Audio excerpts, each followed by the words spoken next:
Amoy Hotel na room for only 159 pesos. Achieve yan with this rechargeable diffuser with 7 modes. Every mode ay naglalabas siya ng scent for 5 seconds. Ang pinagkaiba lang ay ang interval ng bawat mode. First mode every 5 minutes. Second mode every 10 minutes. Third mode every 15 minutes. Fourth mode every 20 minutes. Fifth mode na ginagamit ko every 30 minutes para tumagal siya. Sixth mode, continuous ang paglabas ng scent.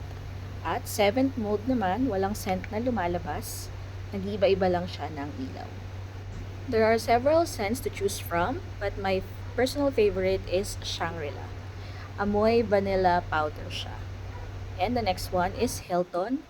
Medyo fruity, flowery naman ang scent nito. Pero parehong amoy hotel. You can also buy a refill for 139 pesos.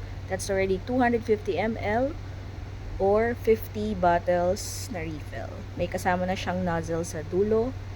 And you could also buy yung nilalagay sa gitna na pinagdadaluyan ng scent for around 2 pesos each. Click the yellow basket, mga mi, para mas masarap ang tulog mo dahil mabango ang iyong room.